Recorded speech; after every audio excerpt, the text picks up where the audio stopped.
Good day, everyone. My name is Lebogang Peto. I'm a master's student in economics at the NWU. It is my honor to welcome you all to the 2021 Northwest University's Race Awareness Week. It is particularly important for us all, not just economists, to consider the relationship between race and the economy. It is necessary for us to recognize progress that has been made in South Africa to uplift people who have been previously disadvantaged. The World Bank's Overcoming Poverty and Inequality report shows us the latest available data, which indicates that around 2.3 million South Africans have escaped poverty between 2006 and 2015. While the coronavirus will have worsened the state of poverty in South Africa, especially along the lines of race, it is worth reflecting on the gains that have been made. But there's still much to be done. Just before the pandemic in 2019, we still had massive inequalities in terms of unemployment. Black Africans were reported as having 43% unemployment rate. Colored people were reported as having 30.1% unemployment rate. Indian people's unemployment rate was 20.6%, while white people's had only 9% unemployment rate. Startling statistics are also reflected in earning differentials, where Black Africans on average still earn less than what half of white people earn in South Africa. So too, a breakdown of the Black African workforce reveals that 18% are considered skilled workers, while in the case of whites in South Africa, the skilled workforce is 61%. These statistics emphasize that 3 centuries of colonialism and half a century of apartheid have left South Africa with massive challenge of changing the structural inequalities embedded within our economy and indeed our society.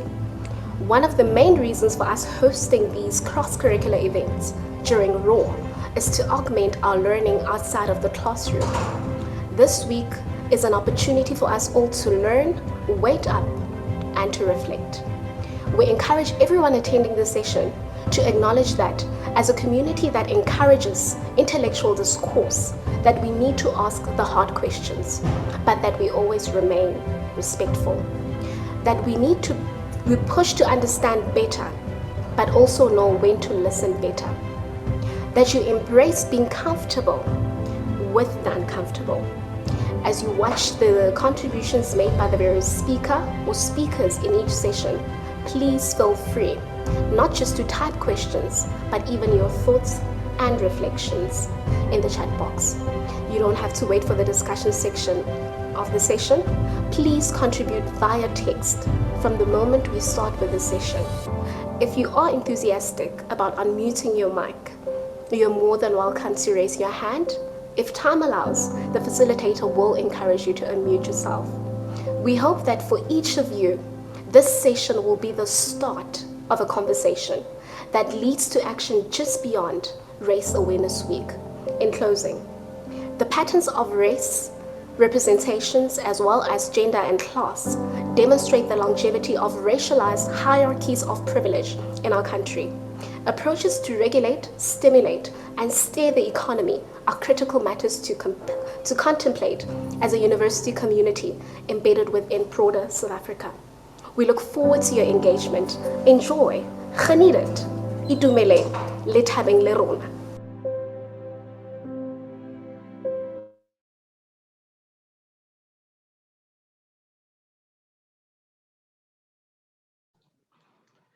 Welcome, everybody. I am Sysman Motloung. I'm the lecturer in political studies and international relations here at the Northwest University. And I'm happy today to welcome you and to engage with you on this topic on how to become an anti-racist.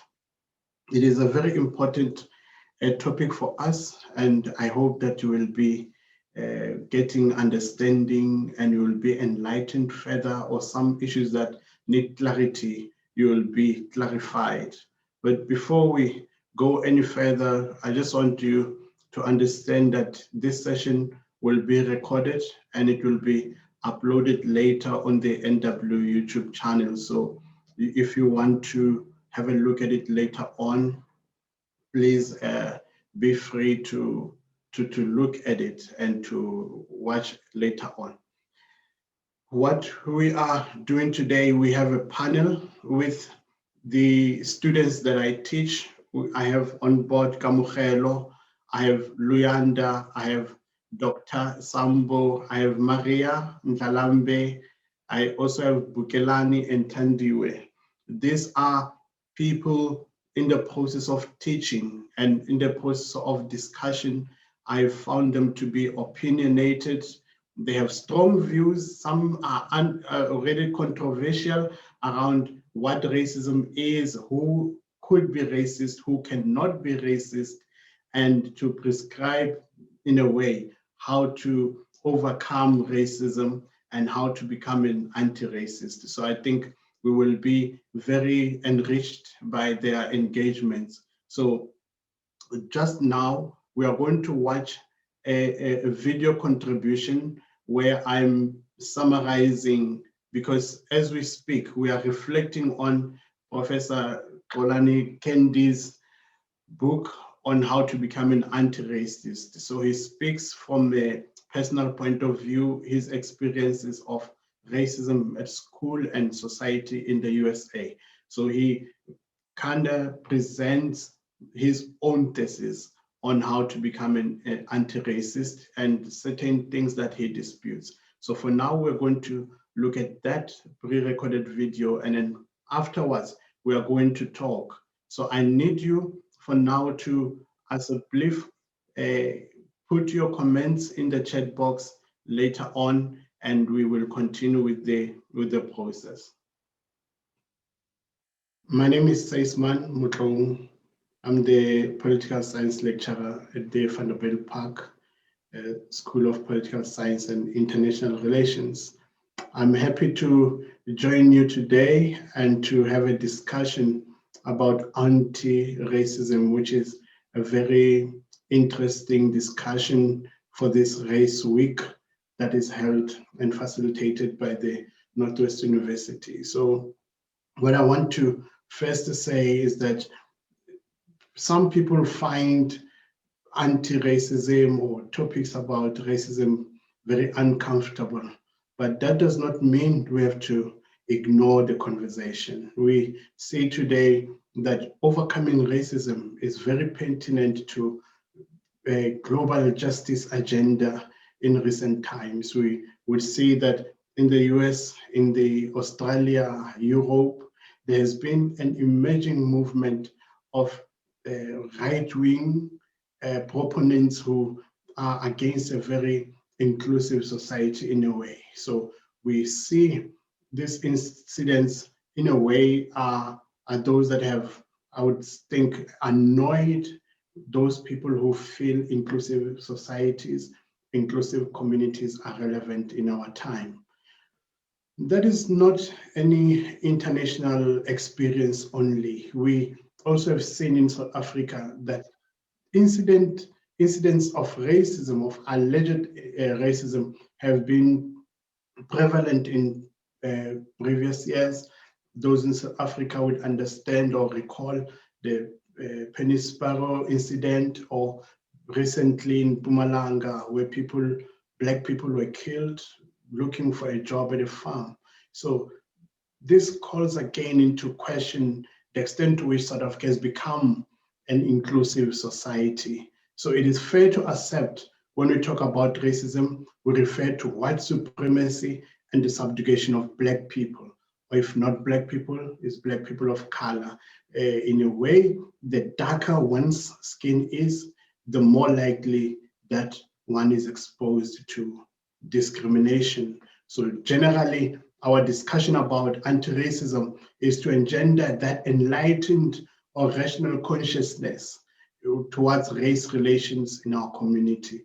We want to promote the personhood of each individual, irrespective of their color, their gender, or ethnicity.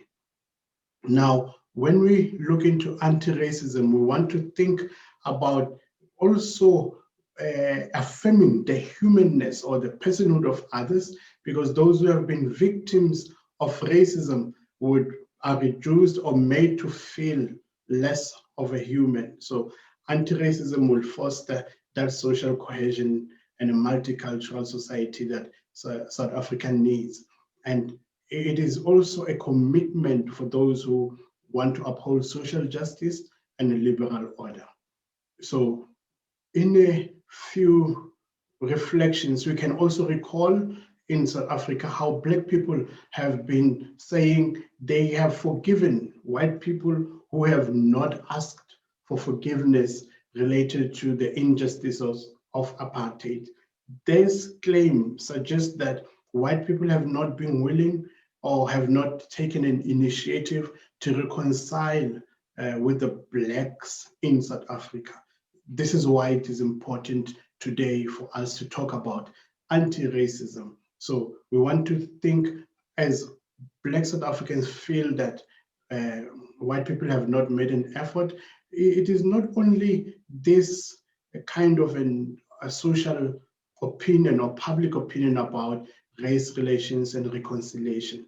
We would see in C.W. Mills writing in Blackness Visible, where he talks about how white philosophers, Western white philosophy, has been reluctant to investigate the topic of racism, which makes it incumbent for us today to deliberately focus on issues that touch race in a manner that will promote true citizenship for the indigenous people.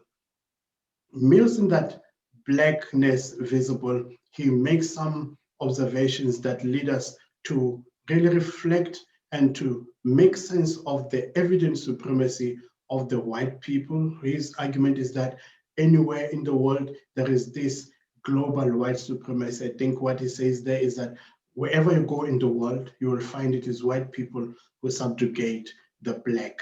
So that already is a very important focus to look at, because whenever, like I said earlier, we talk about racism, it is assumed that white people are the ones who are discriminatory towards the Blacks. Now, we also see in Mills that race or racism is a political system. It's a system that determines who gets what and which rights are accorded to who. So the white skin you have would accord you these economic, political, and cultural benefits compared to the Black. So you will want to think that racism, therefore, is an institutionalized ideology or a socio-political structure. Understanding it as an ideology and an institutionalized socio-political structure, it is also possible then to accept, when we look at Mills, that everybody can be racist. Therefore, it says Black can be racist. It is not only, racism is not only a problem or a phenomena that manifests from or within the white bodies. So everybody can be racist. Now, racism in that sense accords material benefits according to Skilkana. What Mills also shows here is that when you look at a white elite who is rich compared to a white working class member who is poor, race is not only about racism, it also includes, I think, relationships in terms of class. Yet he also says, when you look at a white working class poor person, comparing him to a Black working class poor person, the white working class is better off compared to the Black. This is what he argues as well. So this brings us to the context of the Northwest University, to think about our organization, how it is structured and how it operates. Is it as to whom does it benefit or whom does it advantage? We understand the Northwest University is committed to this ethic of social justice. This brings us here. My thinking is, when we talk about racism, we cannot necessarily say, I'm not racist. And this thinking has been further affirmed or strengthened in my mind by a book that I read of Ibram X. Kendi. So Kendi professors wrote about how to be an anti-racist. And in this, he smashes this popular idea or popular assertions of people saying, I'm not racist. When they're being accused or confronted with racism, they would say, no, some of my blacks are white, or some of my blacks, some of my friends are black. So this kind of an denial, Kendi argues, it is the heartbeat of racism. It signifies racial neutrality.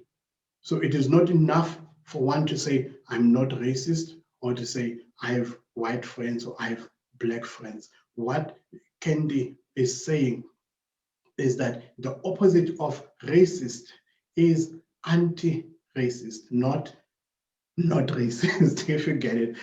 So the opposite is not racist, but it is anti-racist. By anti-racist, he says there is no in-between safe space. You are either racist or anti-racist. Don't call yourself not racist. So this is what I love about him, because he says to identify racism is at the heart of anti-racism. When you're saying I'm not racist, what are you doing about you not being racist? Roughly nothing much.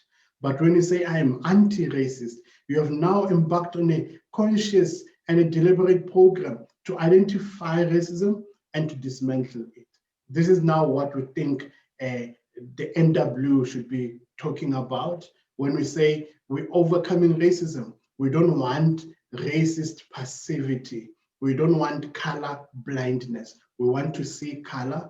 We want to reconcile and to somehow ameliorate the impact of racism, those who have been subjugated or have experienced in the past.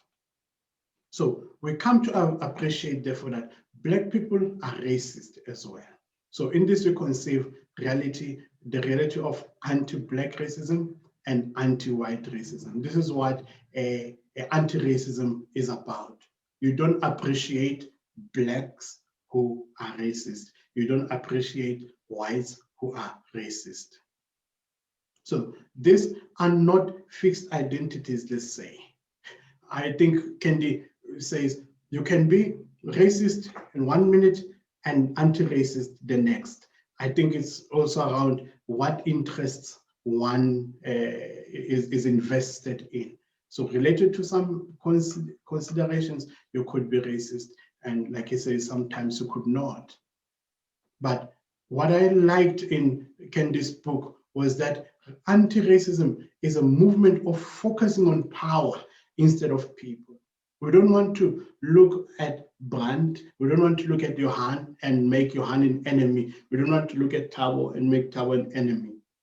But we want to focus on that power that emboldens these people to act in a racially discriminatory manner.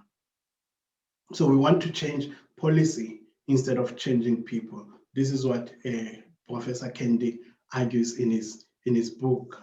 So understanding how and why previous interventions for equity failed and committing efforts towards changing policy, I think is what we need to look at. We need to see why our efforts previously failed and what can we do further on. Thank you.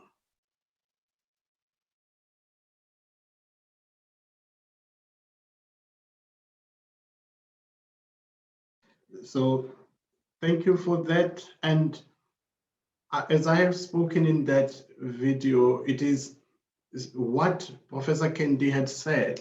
And now we are going to include views from our panel and to understand how they summarized the book. And by the way, the chapter of this book is available on the NW Ifundi site for Race Awareness Week.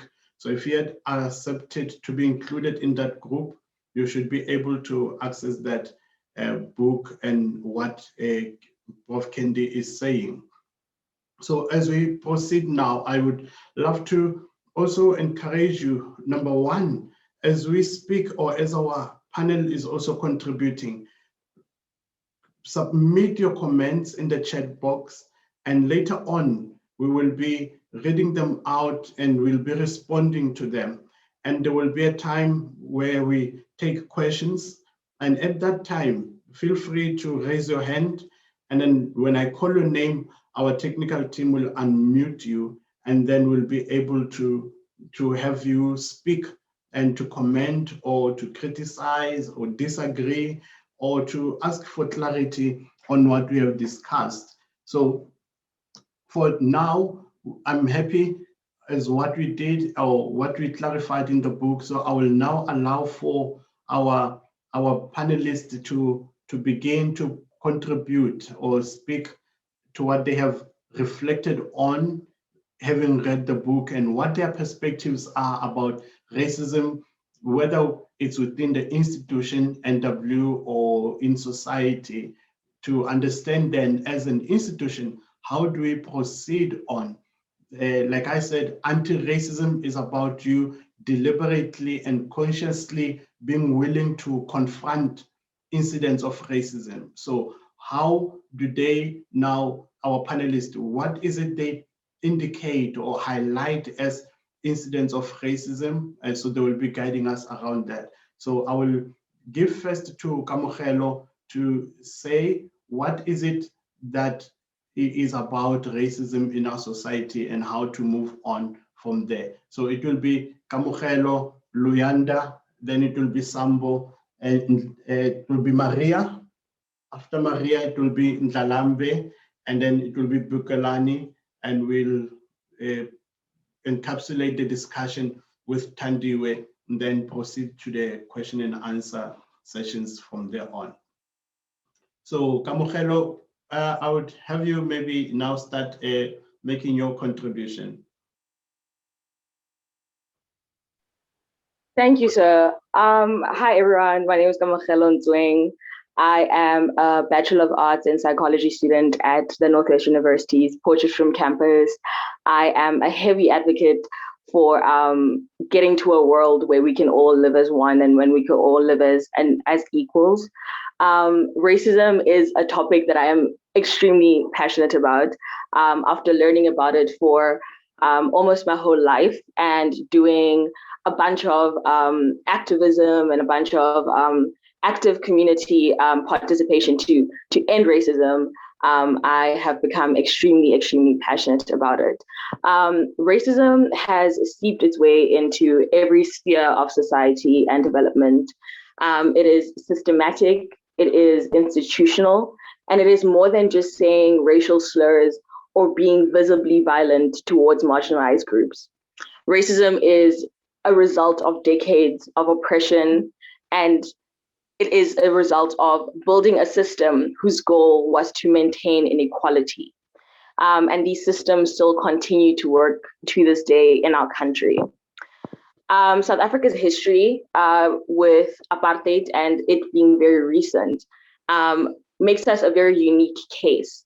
And an argument that I hear a lot around racism in South Africa is that racism is over because apartheid is over. And I feel like once we acknowledge the fact that because the system is no longer in place, doesn't mean that its effects are no longer at play in this country. 27 years isn't enough to fix what decades of oppression, and it is not enough to fix what the system has caused. And the results of the system obviously being seen to this day in unemployment rates, in higher murder rates with Black people and higher crime rates amongst Black people. And that isn't a result of choice, but it is a result of this system at play. As an educational institution, the Northwest University obviously faces these effects of the system. But what matters is the efforts that they take to overcome these effects. As it is with being non-racist and anti-racist, what matters isn't what you say, but rather what you do. Therefore, as an educational institution with much influence and resources, the NW must take the necessary steps through policymaking and implementation to ensure that the university is as equitable as possible. It is crucial that the university takes advantage of the fact that they have a large student body and work internally and intentionally to build a community that is indeed anti-racist. although these conversations are uncomfortable, these are the conversations that are necessary to have with students and staff to start the process of change, to continue the process of change. I'd just like to say that even the world as we know it, how we are here speaking all together as a multiracial, multicultural group of people has taken work and dedication from everyone, from our grandparents to our parents to our great grandparents. They've taken work of resilience, of wanting for a better world.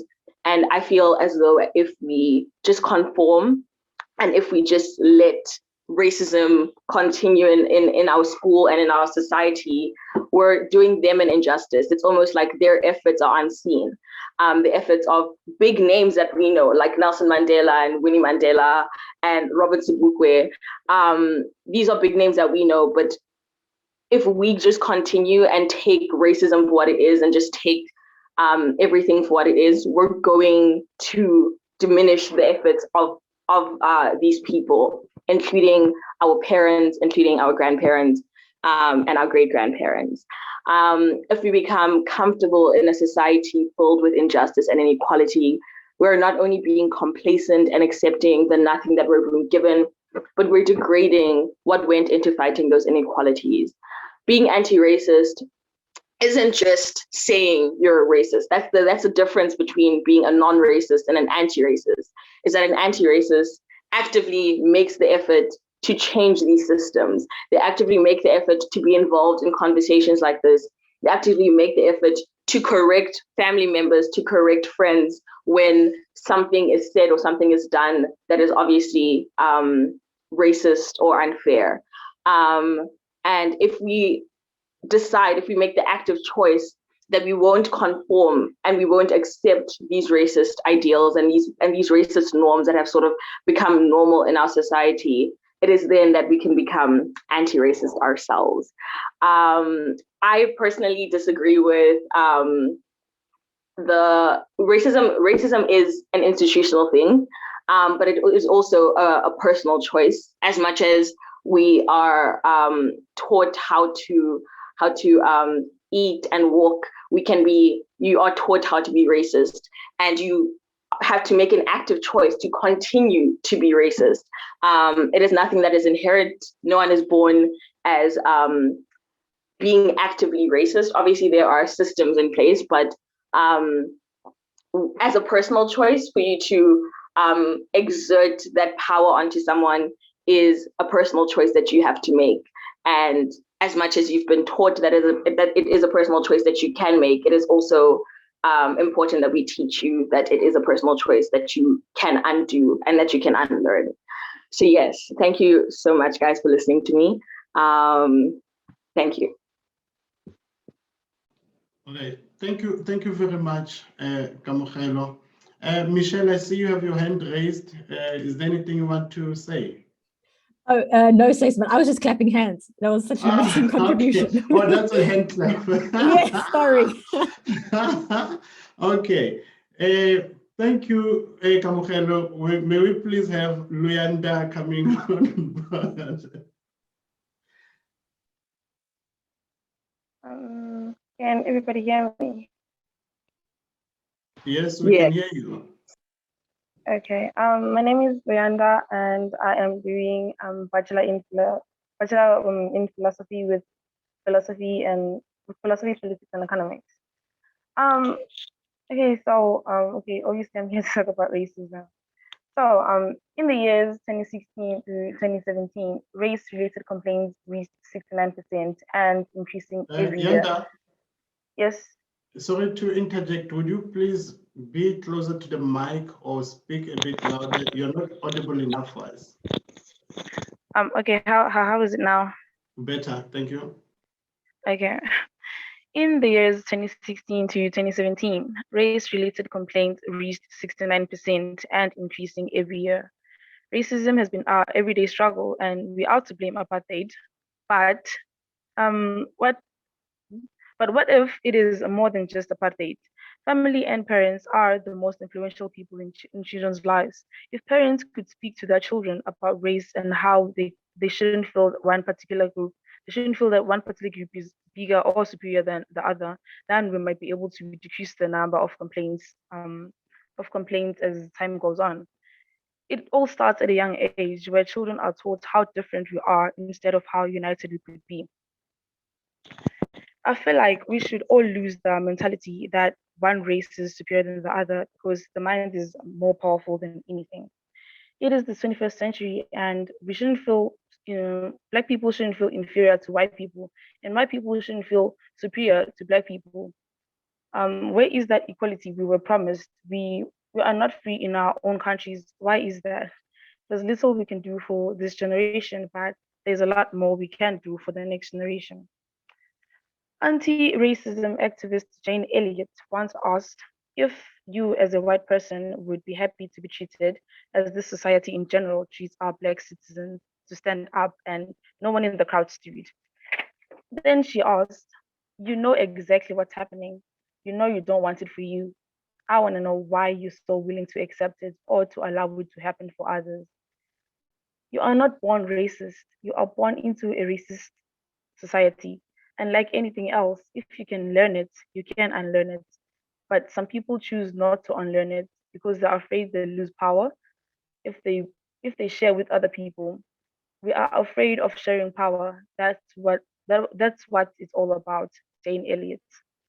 I had a very good story, but my friend was not willing to tell his story because he's afraid it will hurt him all over again to speak about how unfairly he was treated in the NWU. And he actually claims that NWU is the center of racism, but I say we can change that.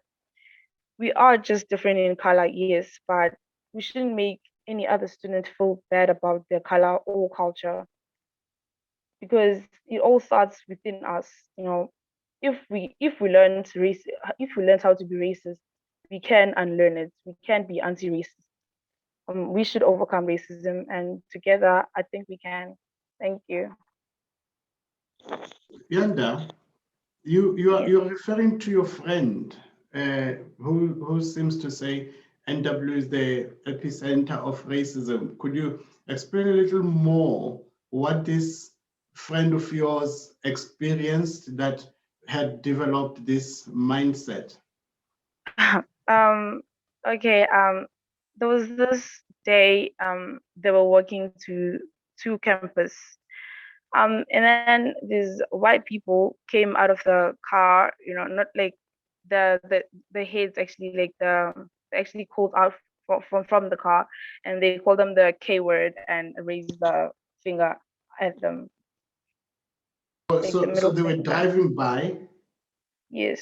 Passing these students and looked out, hey, kafir, and yes. show a middle finger. Show the middle so finger. That kind of catcalling. Yes. So so your friend assumed these people passing by are NW students, so NW is racist. Yeah, well, he told me that it's not the only it's not the only racism he experienced, but he didn't want to share with me, because he said that it's still new and it will hurt even more to talk about it and to have people listen to it. Yeah, I understand that. My probing is about there's this car passing by with Black people in it, and they're shouting whatever they're shouting to a white person who happens to be an NW student. So that's now that person, how did that person conclude that these Black people in a car are NW students? Well, I don't know. But yeah. No, I just wanted, but I'm not undermining that experience itself. It is now for us in this group to understand this is what you do for fun. Drive somewhere, just shout. Mean words to people. This is racist. Or we already understand. For you to be a white person driving by and shout kafir to a Black person, this is a demeaning to them, because you understand that word kafir has been utilized through that political system of oppression. It was a name that takes away one's dignity, one's humanity.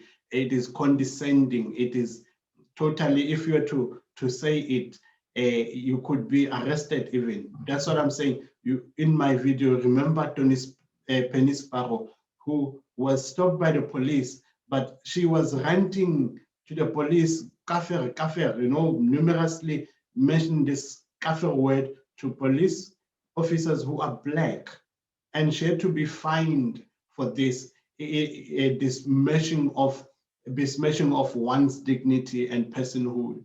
So if such behavior is happening within the vicinities of the NW, Bakang, I see you. We will come back to you. Just keep your hand held up. You know what?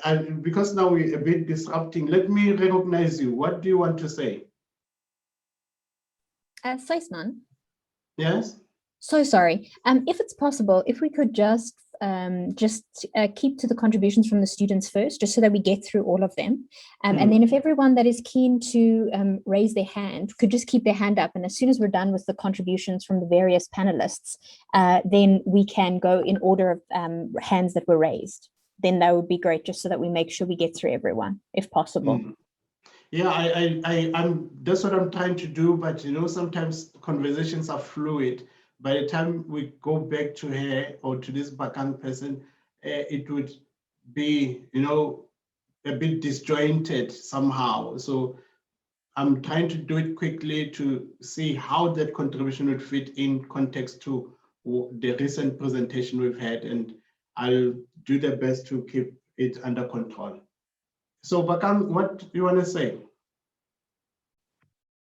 No, so I just wanted to add, you know, because I experienced a similar thing last year when I was working down at town with my friend.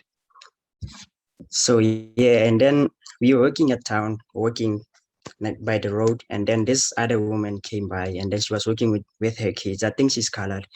And then she asked the kids, what's a kafir? She called us the K word, and then these boys pointed their fingers at us, and then I was surprised, and you know, it was demeaning and degrading, of course. I mean, I never thought that I would personally experience racism my whole life, you know. Thank you, sir. Thank you. I hear you. So this thing, it's telling us racist behaviors are not, from these two contributions, are not necessarily within the NW, but maybe within the vicinity, which says, how do we as an institution engage with our community for race awareness as well, and not just to keep the dialogue and conversation within our fold.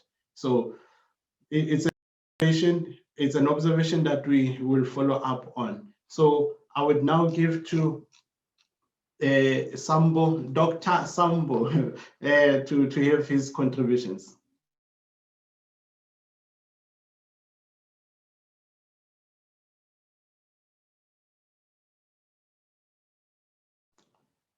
Doctor, where are you? Are you not online yet? So let's keep and go to Maria, and we'll see if Sambo is online later. Maria, take the podium.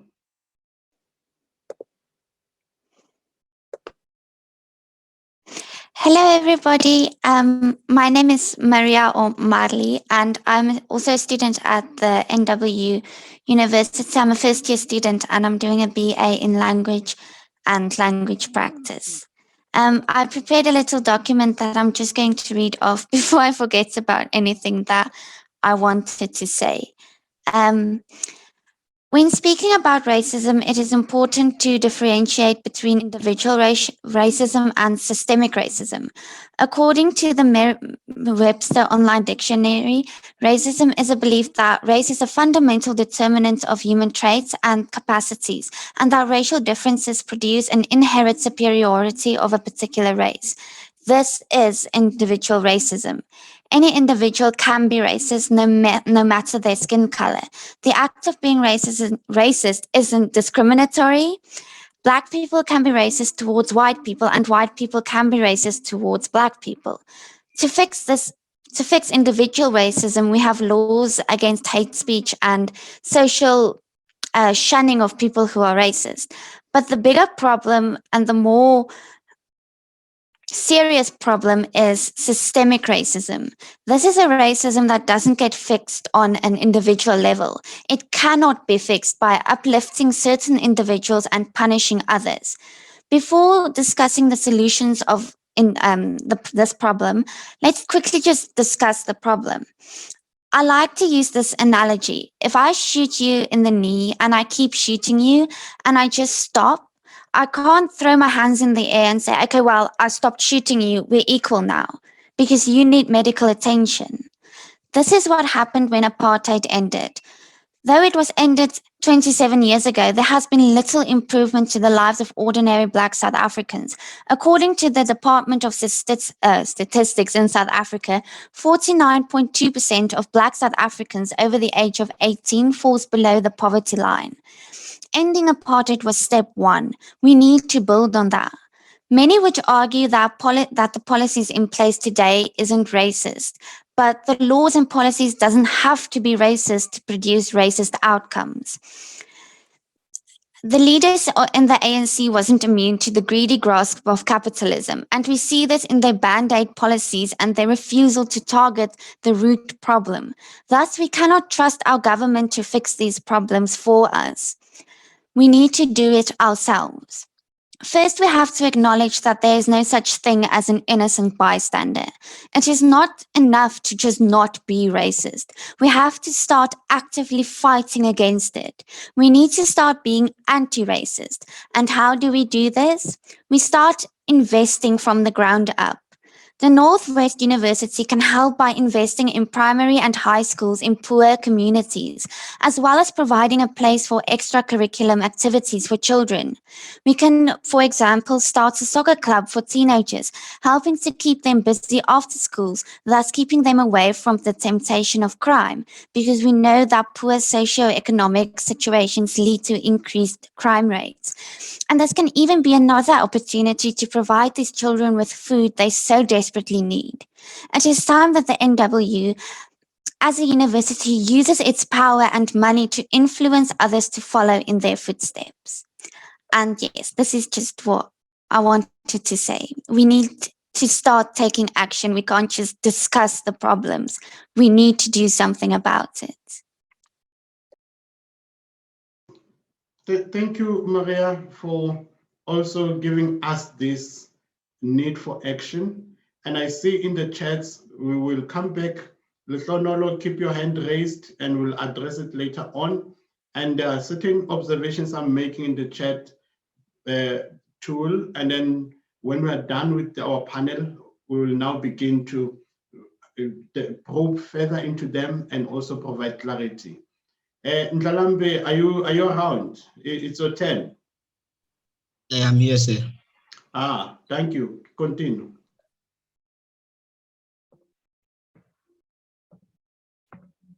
I'd like to take this opportunity to greet everyone and thank our lecturer, Mr. Sysman, for facilitating such a program. I'm a student at NW Vanderbilt Park campus. I study Bachelor of Arts in Public Admin with Politics and Public Governance.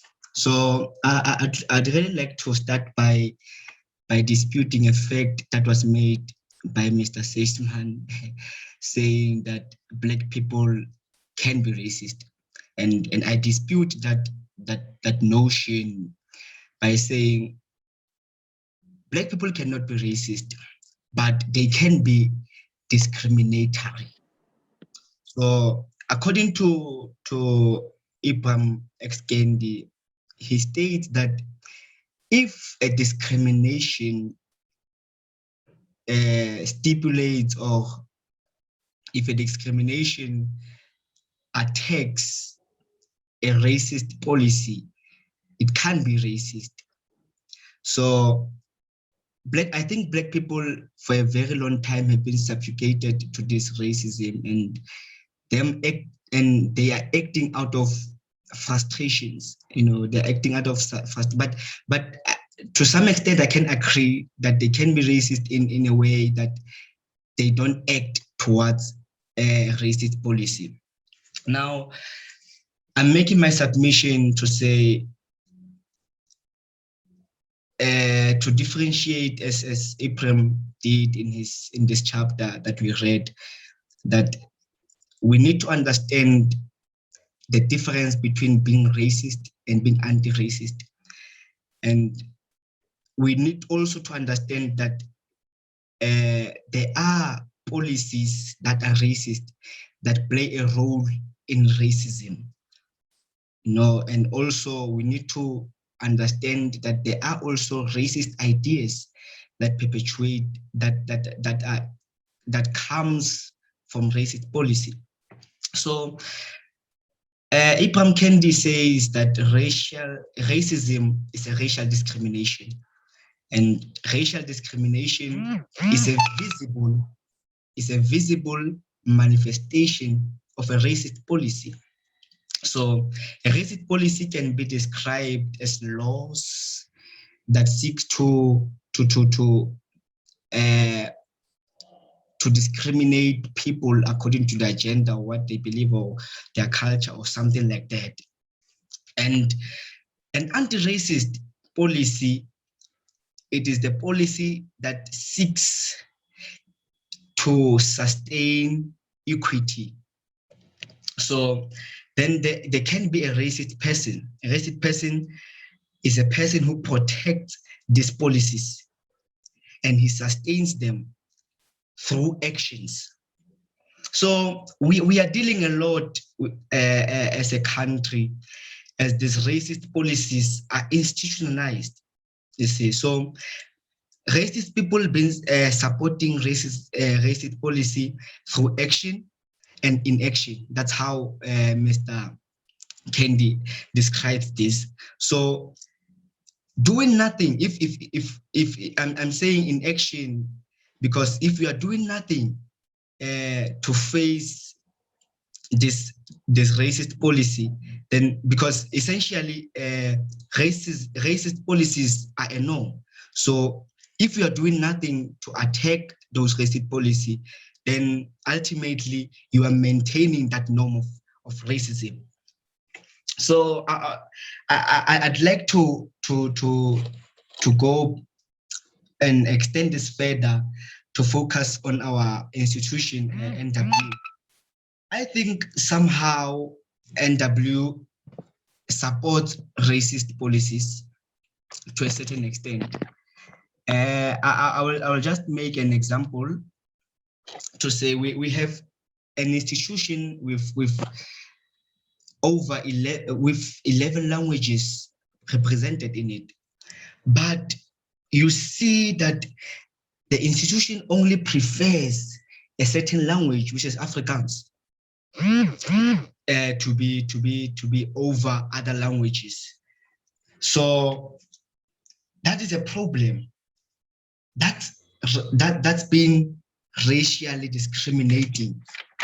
So, and also then there's this notion in saying that we are a non-racial society, you know. Now the concept of portraying a non-racial policy approach is unrealistic. So it is simply stating that we don't acknowledge color as an issue in South Africa when it comes to distribution of resources. So for example, it is saying that maybe a government will say, no, we are going to award tenders to white people only. So according to how I understand it, this notion of being a non-racial society is saying, okay, we can award tenders to white people only, and that is not a problem. Because why? We are non-racial, don't see color. There's nothing wrong with it.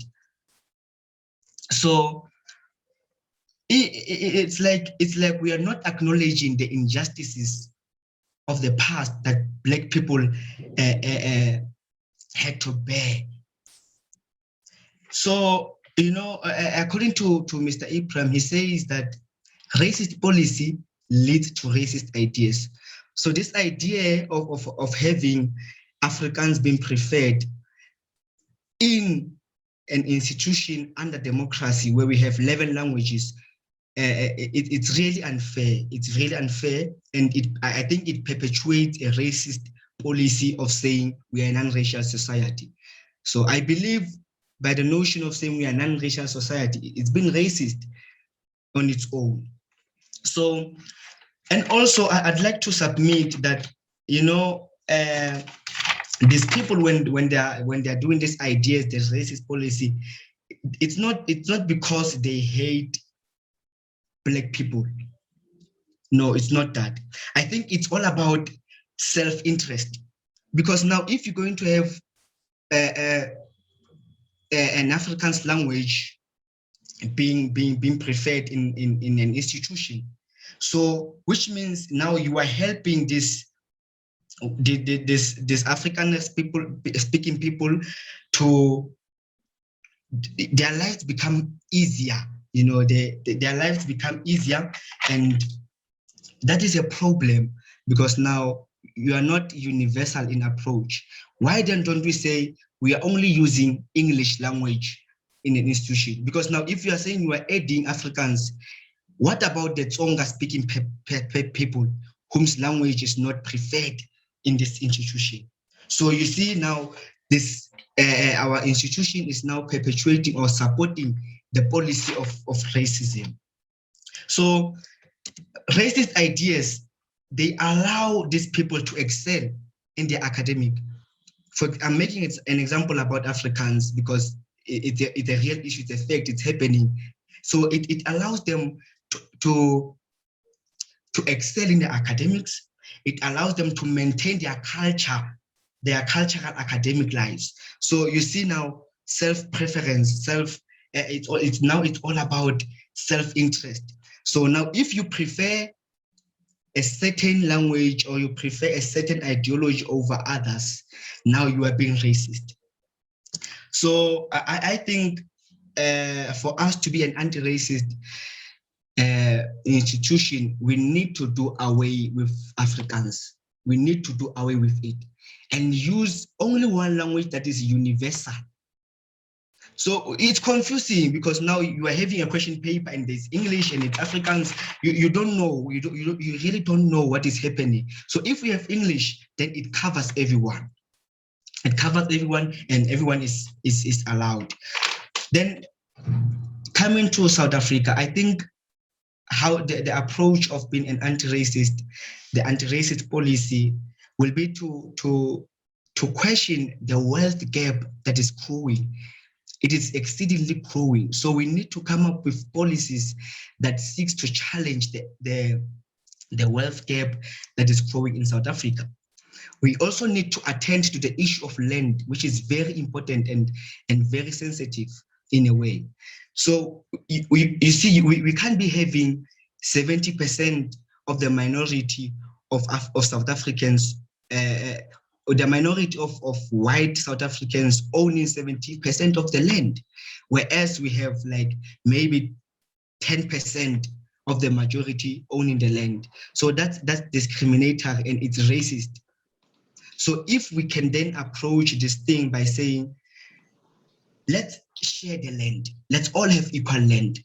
Now, I'd like to use this notion of saying, if you have 2 children, or if you have 3 children and you have 3 apples, now let us summarize it. You are beyond your time now. Okay, so let me just wrap it up. Now, if you have 3 apples and 3 children, then you say you are going to divide these apples amongst your children. Being an anti-racist policy will be saying you give each child an apple equally so. But now if you are being anti-racist, you're going to say, and if you are supporting a racism and you are discriminating in a way, you will be saying, no, I will give only 2 apples, 1 apple to this other one, and this other 2 will share 1 apple, then you keep 1 to yourself. So I think distribution of resources equally will be that approach to say, now we are being anti-racist. Thank you. Thank you. So you are saying the state has to, in a way, institute socialist policies, strongly so? That is correct. That's the only way. That is the only way we can actually attack or do away with racist policies. Thank you. Yes, Bukelani, let's have your say.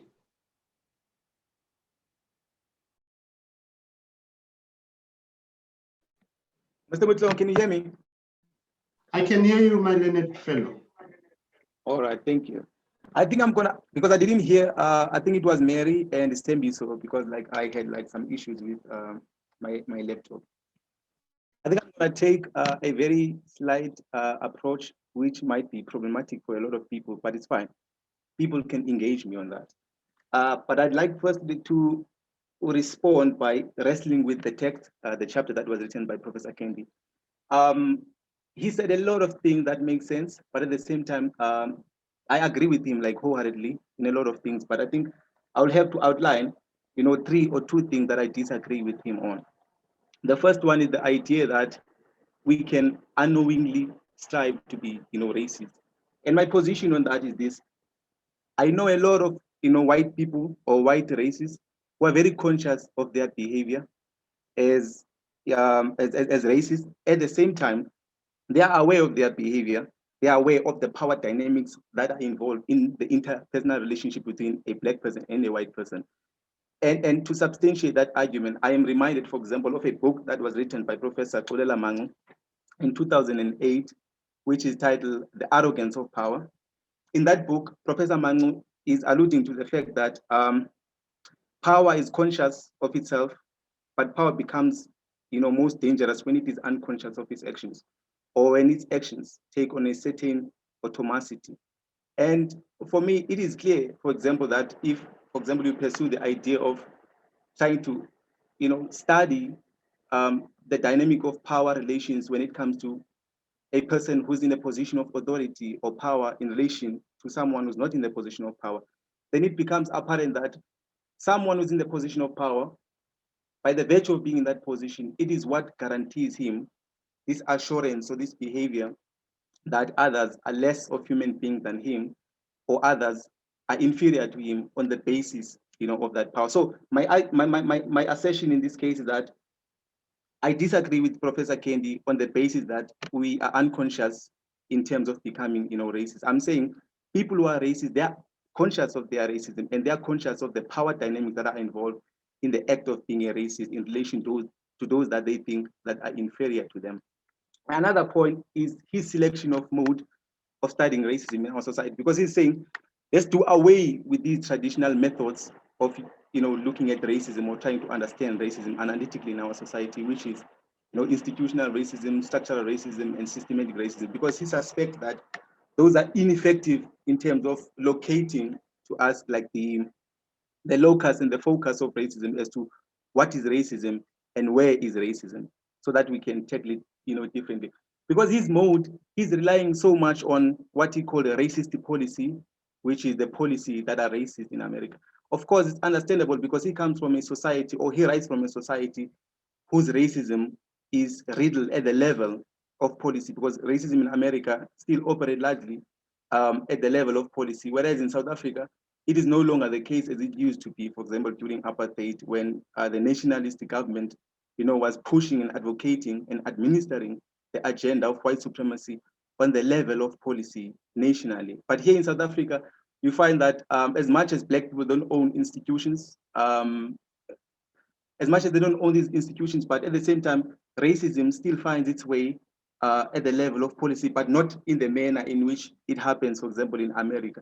Because Professor Kendi, for example, he outlined how institutions and the policies that they are drafting still disproportionately, disadvantages Black people in relation to, white people. For example, he mentioned the sector of health, that Black people are susceptible, 25% susceptible to die of cancer than, white people. At the same time, when it comes to housing, there are more white people who are owning the houses that they are dwelling in than Black people. Although Black people will find that they've been living in those houses for the longest of time. I think Professor is making so much important, assertions in relation to, racism and how we must understand it, because he's breaking and he's thinking against the grain. He's thinking against, the traditional ways of looking at racism. But at the same time, I don't think like it's adequate or effective enough for us to narrowly look at racism in our society within the context of policy, because an interracial relationship between a white person or a racist and someone like who's in the position of being a victim of racism is not always guided and governed by the logic of a policy. Sometimes it is behavior, right? That is learned, for example, from home, a racist idea that is learned from home. And also if, for example, you argue from an argument that was, extending on the argument that was made by Ferrante, for example, who's saying that homes, are a program and an institution of imparting and giving people a sense of what the world supposed to be in relation to them towards others. Even Fanon made this idea like before that in Black Skin, White Mask, that homes are an institution that teaches people how to behave in relation to the society and others in the society. And then turning to racism in this institution, I think our institution, Northwest University, has long paraded itself as one of the agents of anti-racism when it comes to institution of higher learning. But I'd like to disagree with the university, and I'd like to be maybe controversial in this sense. And anyone who feels like they want to disagree with me, then they can do that so kindly. I feel like the university is not an exception. I feel like the university is as racist as other universities in this country, because this university was founded on principles of extending white supremacy. And I am reminded, for example, of a book that was edited by Professor Yolamu Barongo. In that book, there's a chapter written by Professor Omo Omurui, when they were tracing the origins of universities in South Africa and the origins of political science in South Africa, where they, he mentioned that, the creation or the installation of universities in South Africa, more especially the white European or university that have this model of modernity in South Africa, was a project that was looking at reconciling the mind of an African with the logic of neoliberalism and neocolonialism. So for me, the university cannot do that, because even these projects or processes or conversations that we're having annually, such as Race Week, I think for me, the university is only interested in such conversation only because it is necessary and effective in order to be rated by these independent agencies that are rating universities when it comes to anti-racism. So to me, I think the university needs to take this thing very, very seriously. And I can even argue, for example, at the level of the executive in the university that, and I will make this argument in relation to an analogy that I will make, or an example, to a professor in Harvard University, who was the president of Harvard University. I don't know if, for example, he's still a dean of law, but anyway, in 1998, when he was the president of Harvard University, his name is Professor Derek Bock. So he co-authored a book that is titled The Shape of the River. So in that book, he was talking about ways in which the university, which is Harvard University, can attempt, to not only attempt, but also achieve its goal of, being integrationist, or allow like Black students or African Americans to access, such a university. At the same time, when they are inside, they must also like white students. So in a way, he was looking at trying to find effective ways and effective means of pushing the idea of anti-racism within that institution. And I'm challenging with this argument, I'm challenging every professor of every person who's serving in the higher structures of the executive in Northwest University. And I'm saying to them, they must show me one of them who have written a book that is, a research that is based on finding effective ways that can help us within the discourse. Yeah. Let's take it there to summarize, man, because working on time, and I understand what you are saying. So my question was, in your speak, are you saying like what they call unconscious bias or unconscious racism? You are rubbishing it out yourself. There is no such a thing as racism. And I even disagree with someone like Professor Thuli Madonsela, for example, who said whenever there was an incident of racism that ensued, and then Professor Tuluma Donsela, he then stood up and he said, no, he was defending this white person. He said, no, this is unconscious bias. So I disagree with, there's no such a thing as unconscious bias. For example, imagine if a Jewish person can just stand up and defend a German or a Nazi and say, well, the behavior of the Nazis towards, the Jews was an unconscious bias. You will never find any, Jew. Okay. My Leonard Fellow, I think I hear you. So I just wanted to have your say on that, and then we will on the critique about the university and its campaign is what I see in the chat box. People who are in the group here are saying talking is not enough, so the university has to do something further. And I think we spoke when we were talking. I did say my personal interest directly is to, in the political science field, create a module teaching on racism. So yourself and I will talk further on that, and people who are also interested, we will talk about cross or interdisciplinary module of sort, or a campaign beyond talking. Anti-racism is not just for now, and I take that critique as if like raw is like a box ticking incident, but through lessons and we come to understand talking is not enough on its own. So as an organizing team, we came to come to this understanding that anti-racism should be a long-standing program. So it is that feedback the university will have to understand. There has to be something beyond just talking. I saw in the group they're talking about orientation as well, to include anti-racism around orientation. So we'll take it further.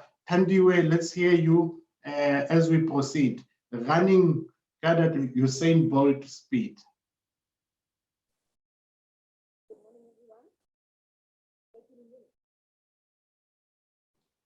Thandiwe, I cannot hear you.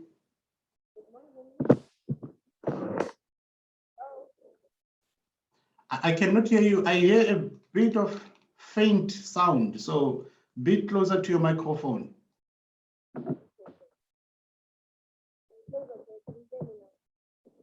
No, my lady. It's very, very faint.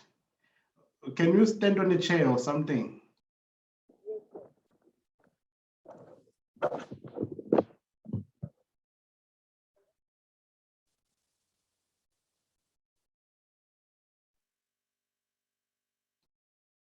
Thandiwe?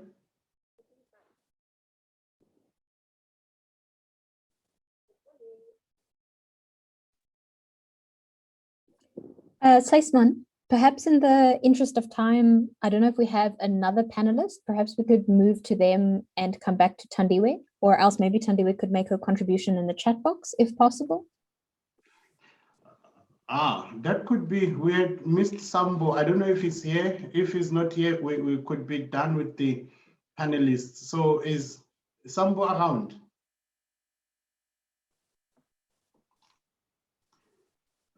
Okay.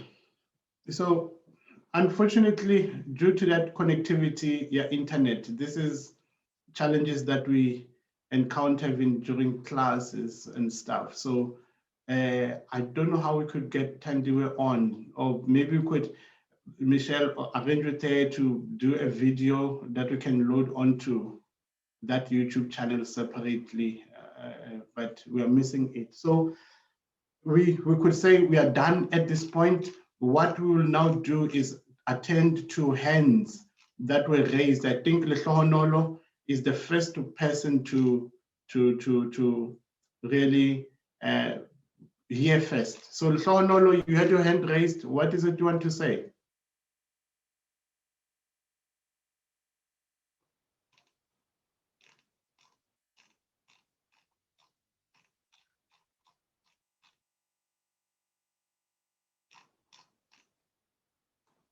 I don't see Lehlohonolo now.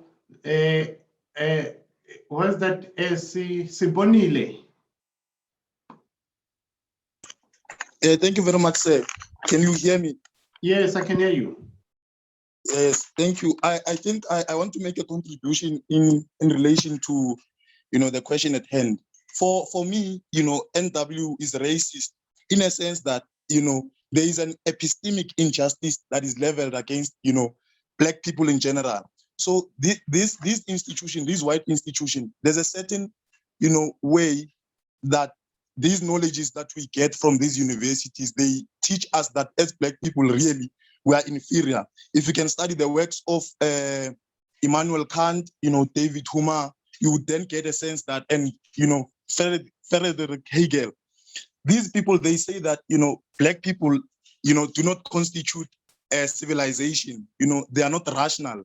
We do not, have the capacity of civilizing, right? So, and there's a certain, and maybe just to further substantiate my point in relation to epistemic injustice, if you study the Bible in the beginning, it says that, in the beginning was the Word, and I'm following Professor Sabelo Kajeni here, in the beginning was the Word.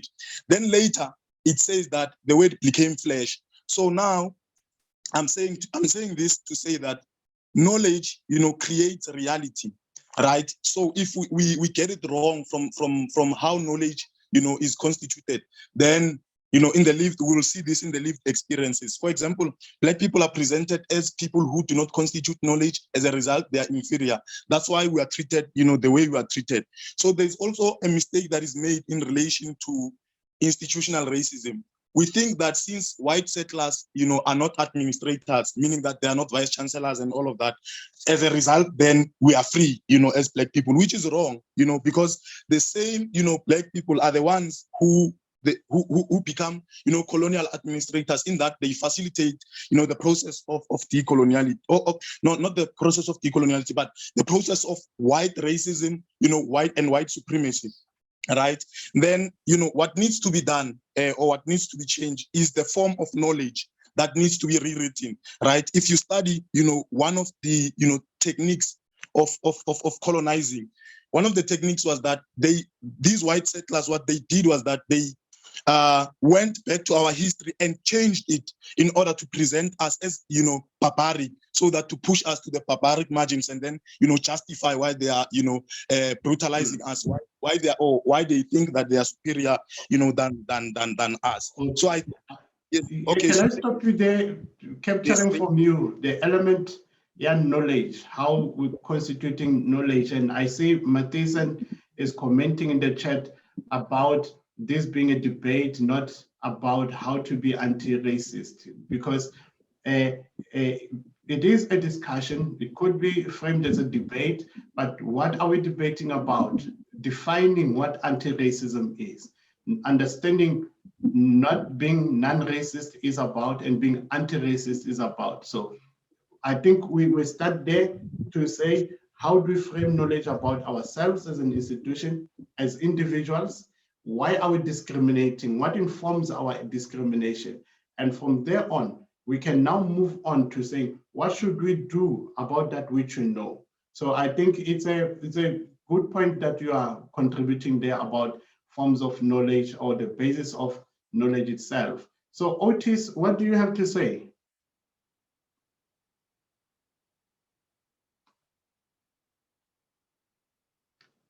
Otis?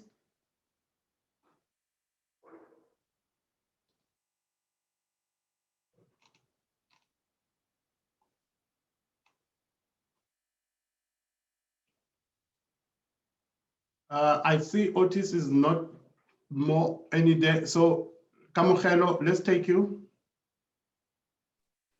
Thank you so much, sir. So many great points were raised here. I was taking down notes as we were going, and I'm going to try to be quick about it. NW does contribute to racism because of racist policies that they follow. The language policy is one of them.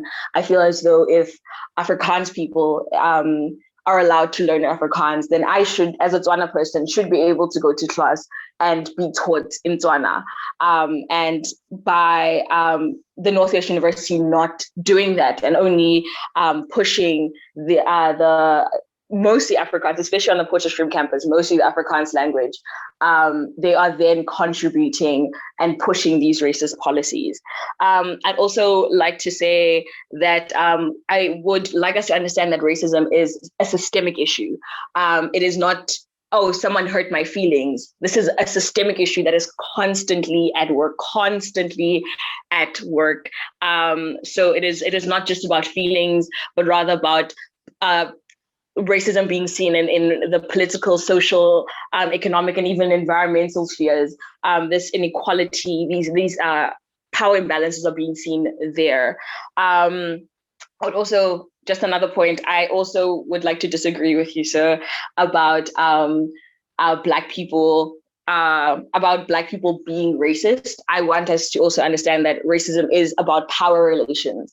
And if you do not have power, as a Black person, you do not have the power to be racist over a white person, because systemically they are superior. Systemically, this isn't like a mindset thing. This is a systemic thing within the systems that govern our society.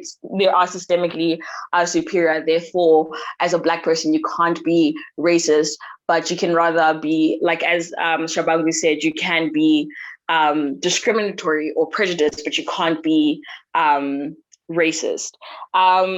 Someone, I think it was an NW staff member that asked on the chat about what we can do what they can do as NW to combat racism.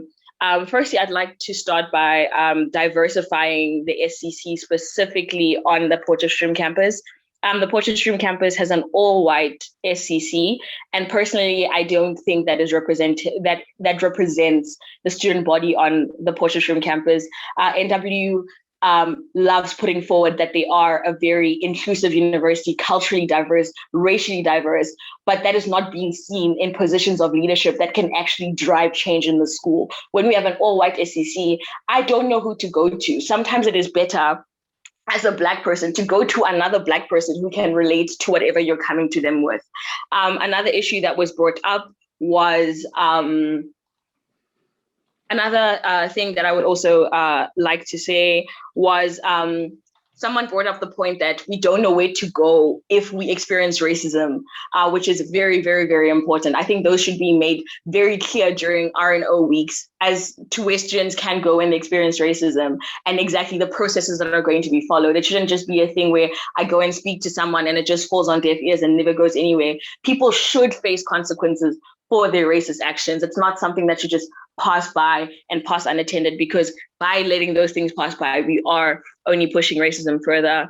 I would also like to bring forward maybe a policy of removing surnames from assignments and tests. I feel like those also those also push things. I feel like if, for example, we have a lecturer who is racist and they're marking an assignment with a Black surname, they are going to exert on that on their racism. They're going to apply their racism onto that assignment. I fully believe that. So I feel like a policy that should be brought forward is removing surnames from assignments and tests to combat that.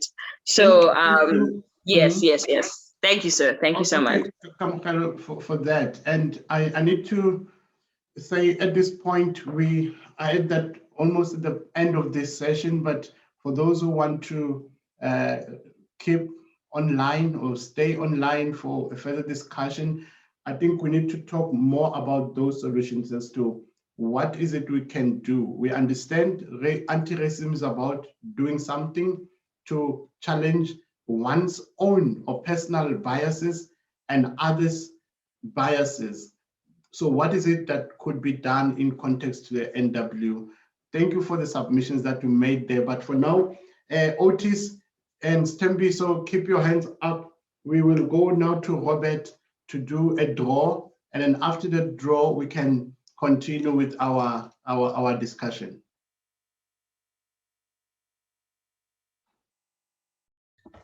Good day all. My name is Robert, and I'm going to do the lucky draw today. I got everyone's student in this white bowl. So what I'm going to do is I'm going to give it a good shake and then just mixing it all around. And then, as you can see, I'm not looking.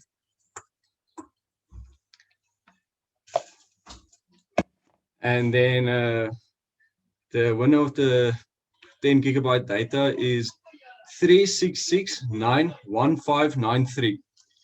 Thank you very much. I'll just write that in chat as well. Can you read that again? Can you read that again?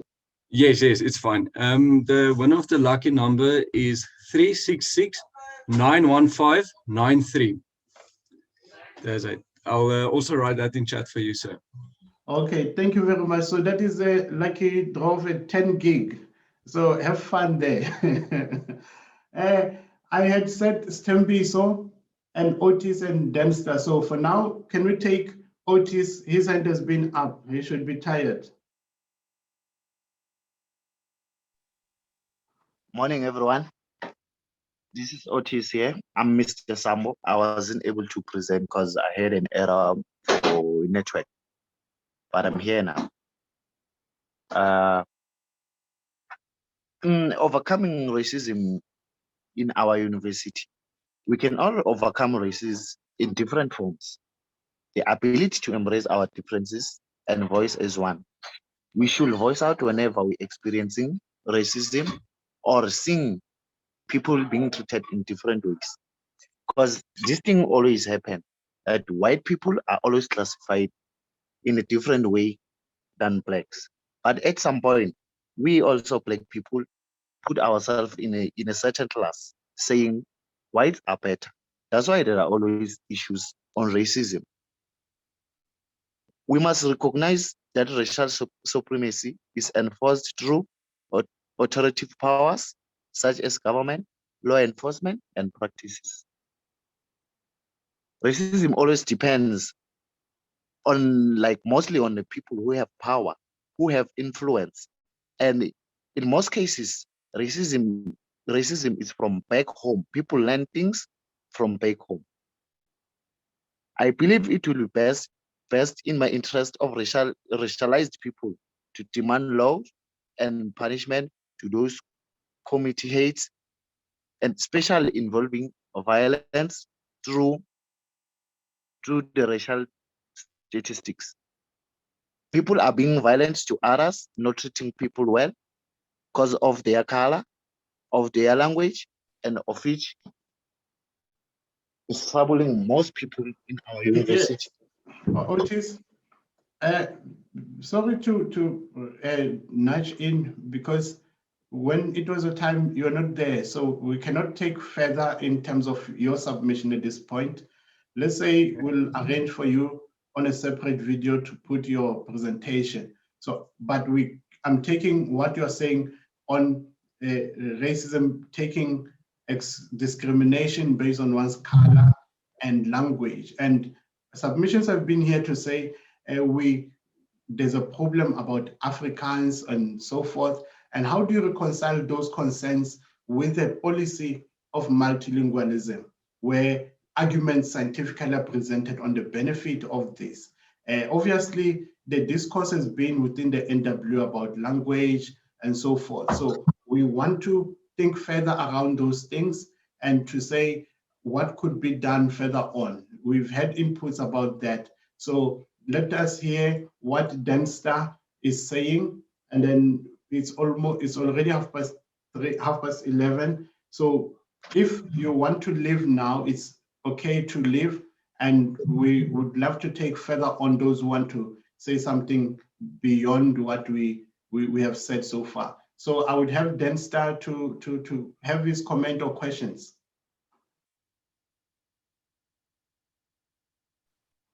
Good morning. Can you hear me, sir? Yes. Thank you very much. Firstly, I would like to thank my fellow students. I've learned a lot from you guys, and I'm sure I will continue my education on being anti-racist. I would also want to remind my fellow students that we have the power of the vote. One of the students mentioned that we don't have representation in the SRC and the SEC, especially from the Potchefstroom campus.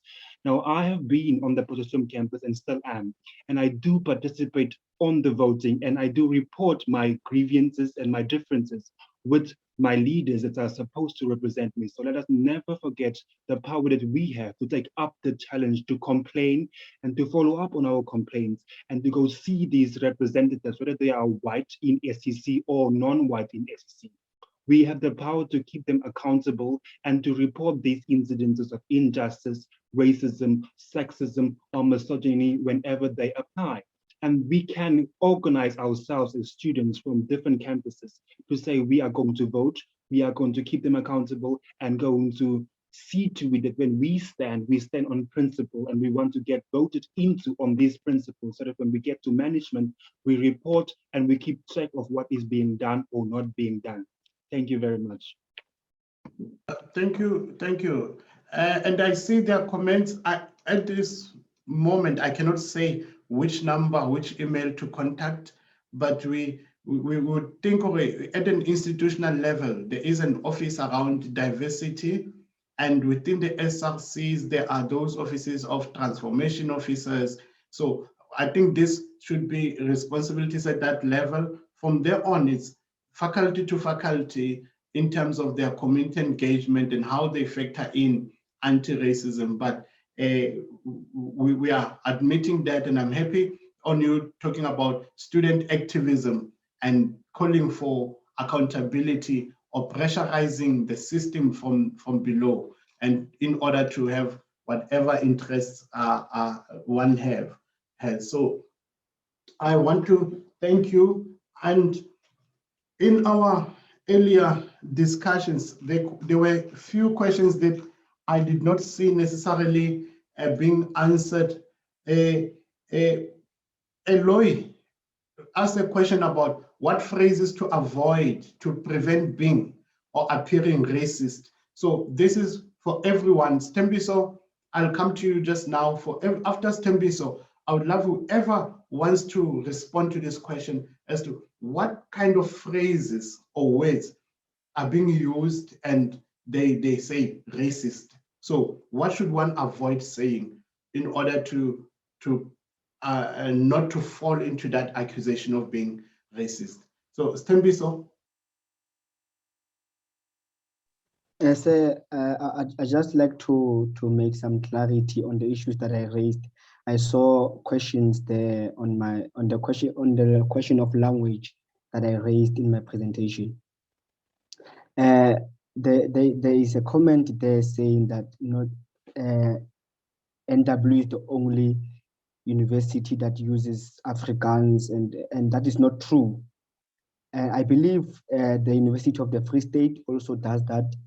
And so the language policy of the NW is wrong on its own, because now it talks about people interacting and speaking their language. We don't want that.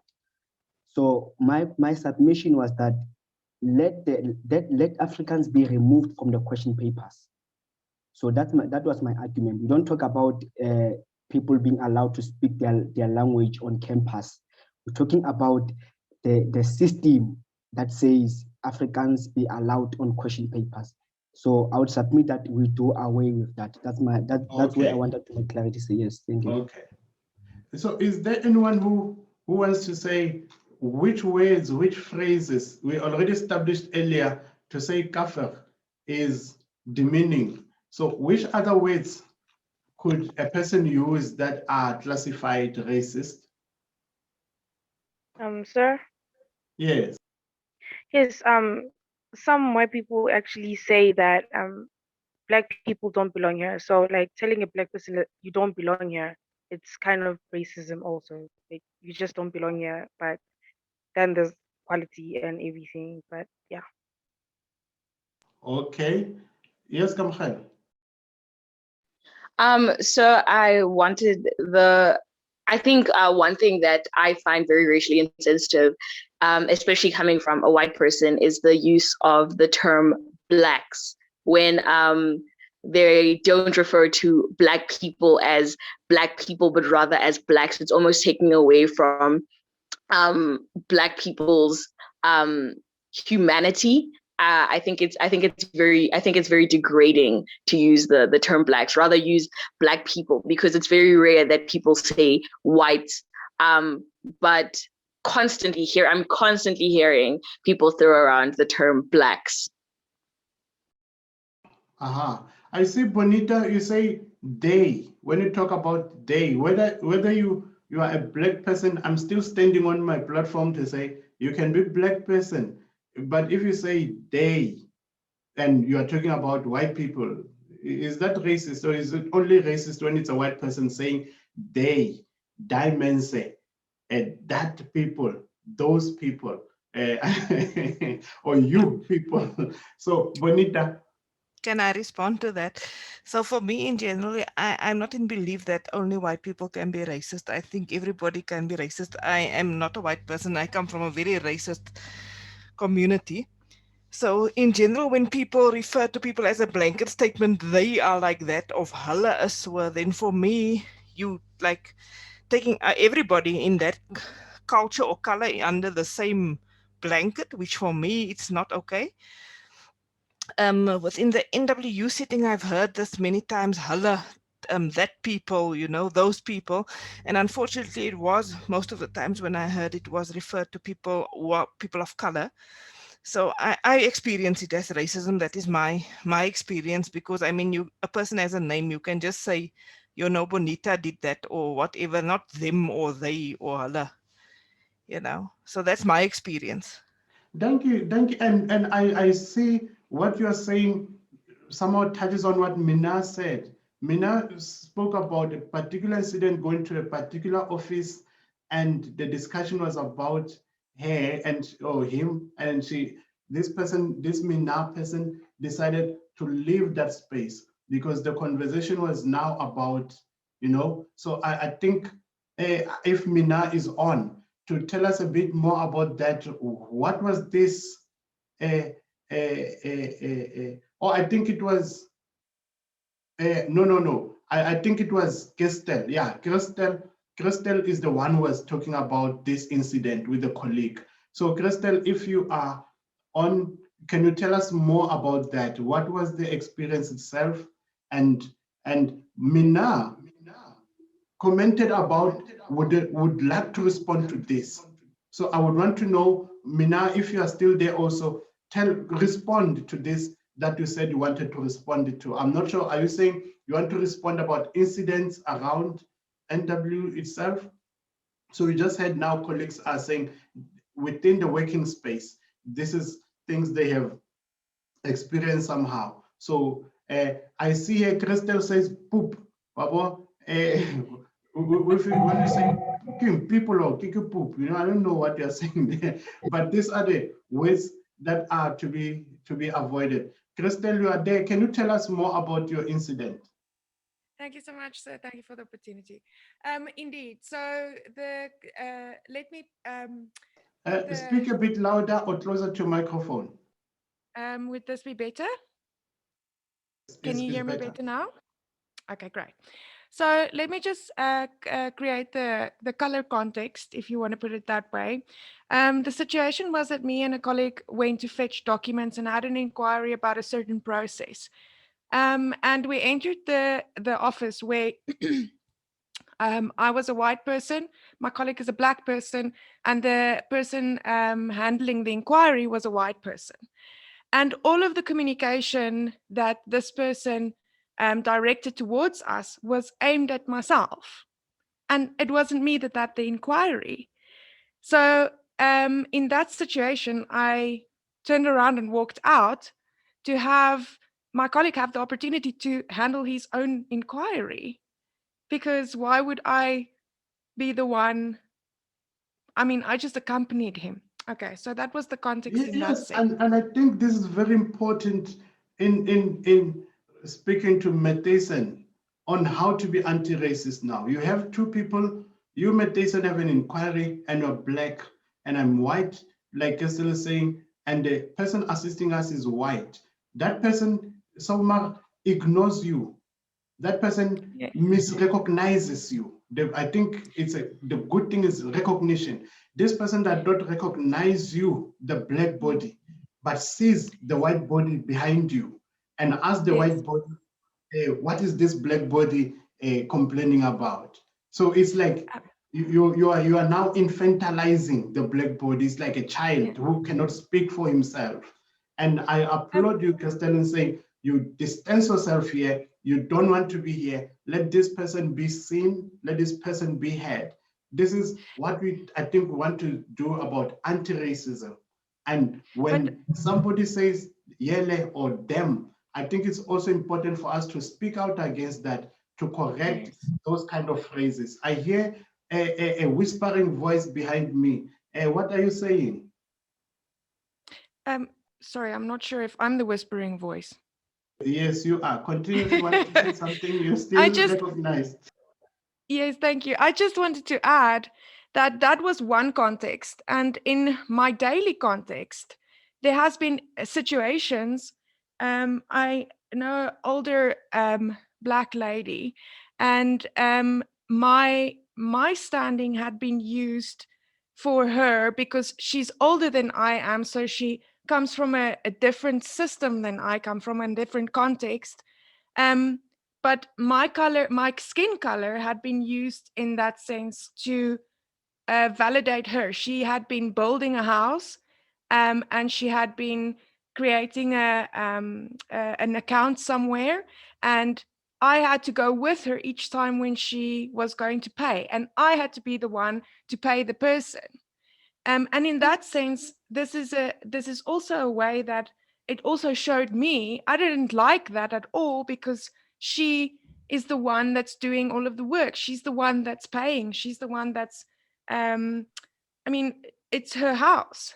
But the system and the context is preferring my skin color as a reliable skin color, and that's not fair because she's the one that's working hard to do this. When Christelle, you are a comrade to it. No, well, it's just that there's some very fine things that's not right in many instances, and in some cases it's used as a benefit in her case, and in other cases, like with my colleague, it's used to diminish who he is. So it's a very complex point and a complex situation, and I think that there needs to be a lot of discussion around this point. And for me, being a white person, I don't always know, understand what is offensive and what is derogatory always.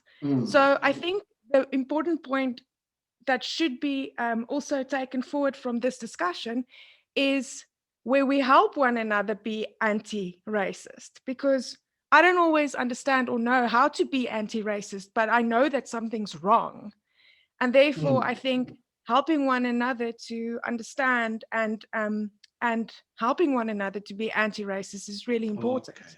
No, thank you. And we need to wrap up. And even though we like to continue here, and I think what you are doing, Christelle, it affirms, when you remember Fees Must Fall protests and the police being hard on Black students, there was that call to say, where are the white students? Let them stand in front of the Black bodies. The police will be hesitant to shoot. So it is a matter of saying, if you happen to see the systemic ills, what are you doing in your individual capacity to support those that are marginalized?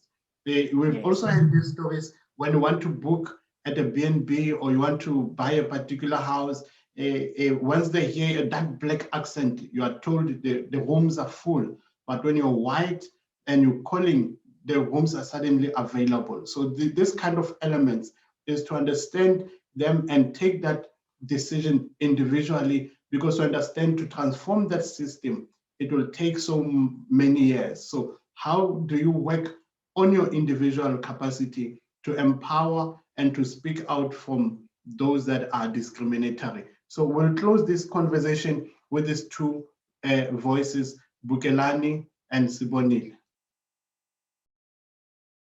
All right, thank you very much, sir.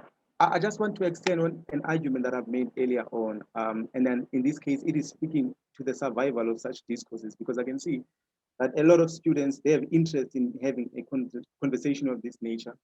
But then the problem that I've observed, for example, in Vile Triangle campus is that if you go, for example, to an administration building, in building 25, you will find that approximately 85% of people who are working there are white people. And then there are a lot of white, students as well in our campus. But whenever we are having discussions of this nature, even before COVID-19, you won't find a single white person. You won't find a single, white student. And I think that's why I was saying that the university does not take the anti-racism approach or discourses very, very seriously. And I think the university must make it compulsory for white people to attend these conversations, not only at the level of, visual Zoom and whatnot, but also whenever there are opportunities to attend these conversations physically, so that we can, grapple with this conversation, and it does not become a problem and a burden for only Black students in this campus. Another point in relation to the language, you see, language has a responsibility and a function when it comes to racism. That's why, for example, it becomes important for language to be used in terms of creating, categorizing concepts and terms and words that will create an exclusion or a disparity between them and us, or between two groups of people, right? In terms of like extending and intensifying like these ideas of racism in our institution. Okay, so something like an institutional holiday. We say today there's no teaching, there's nothing, and every staff member, every white and Black, you report to that thing, and it has to be reported back, or you attended or something. So you have to be forced to do it. Yeah, I hear you. But also, I think the problem, that's why, for example, I was saying before, that the university is only supporting this thing because it is necessary to it. Because you will find that, for example, annually there will come these independent rating agencies who are going to come and say, okay, yes, we've captured that point. We've captured it very well. We understood that one. It is like Human Rights Day. We only talk about it this year, today, and for the next days we are quiet until next year on that day. Bonile, you are the last hand. Okay, thank you, sir. Am I audible? Yes. Thank you. I just want to touch on the question that you posed about, the phrasing of words in relation to, a Black person, speaking or referring to. I think I agree with one of the speakers who said the term Black has itself a negative connotation, in that, this idea or this project of colonialism came, with many techniques. And, another technique that was employed was to create identities, to differentiate between who's human and who's not human. This is now, white people being considered to be human, and then, Black people being considered to be non-human. So really, the term has a negative connotation. And then say, I want to, and in fact, I hold a different, view with you when you say, I don't know if you have hinted to this, to say that, Black people can be racist, because there's someone who distinction. So, sorry, sir? I said so. Oh, you said so. Okay. Yeah, I hold a different view, sir. There's someone who differentiated between, the systematic racism and discrimination. But I think the fault was that, his fault was that, discrimination is in itself, like, we are discriminating on the basis of color. But there's a distinction between, and Bugelan often says this, between systematic racism and being prejudicial, right? So Black people cannot be racist because there's no system, that supports that belief of racism. I can. And I don't agree. After, can I make this point? Yes. So there's that systematic backing that needs to be there for Black people to be racist. And then I don't want us to reduce racism to words, right? Professor Tandai Stole, in one of his articles, he spoke about the white gaze, right? So the white look, that for a white person to look at the Black person, that in itself is demeaning, because there are power dynamics that are related to that. And I think it is Otis who questioned the idea of saying Black people are also at fault to think of white people as superior. Of course, another technique of this idea of coloniality was that to inferiorize us, or to motivate us of our inferiority. And Jean-Paul Sartre, in his book titled Nothingness and Being. He hinted to this. He says a being is fragile if it carries in its being a definitive possibility of non-being. So you have to be motivated of your own inferiority so that, you know, the colonial project can, you know, prevail. Thank you, sir. You can respond now.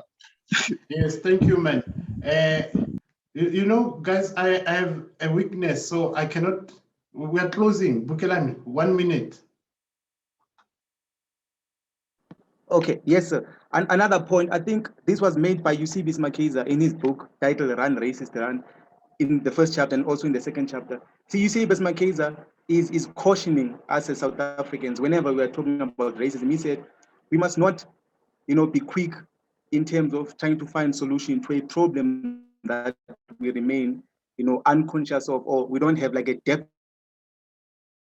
Today, like it shows that a lot of people, they have like an understanding of what racism is. Of course, like we can problematize like some of, you know, the other elements in terms of like the approaches of how we entered the conversation. But again, agreeing with you, I also disagree with you, Mr. Motloung, so vehemently when you were saying black people can be racist. Of course, black people can't be racist. To be racist, you need an institutional, you know, structural and systematic, you know, facility that will back you in terms of, you know, practicing racism. Black people don't own any institution, right? What make white people, for example, racist towards black people is the fact of power, the power dynamic that Bonita just recently spoken about, right? Okay. White people own institutions. Okay. I see that. Thank you, Bukelani. And I see there's calls for regular discussions. So we'll take them further on. Kamukelo, don't raise that hand because I said I have a weakness. I will recognize that hand and we'll stay here for the next hour.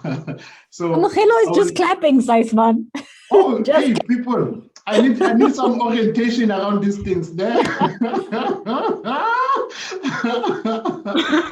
So, Michelle, I'll hand over to you then, because in this regard, I'm done, and you can close off and give recognition to this beautiful space we just had.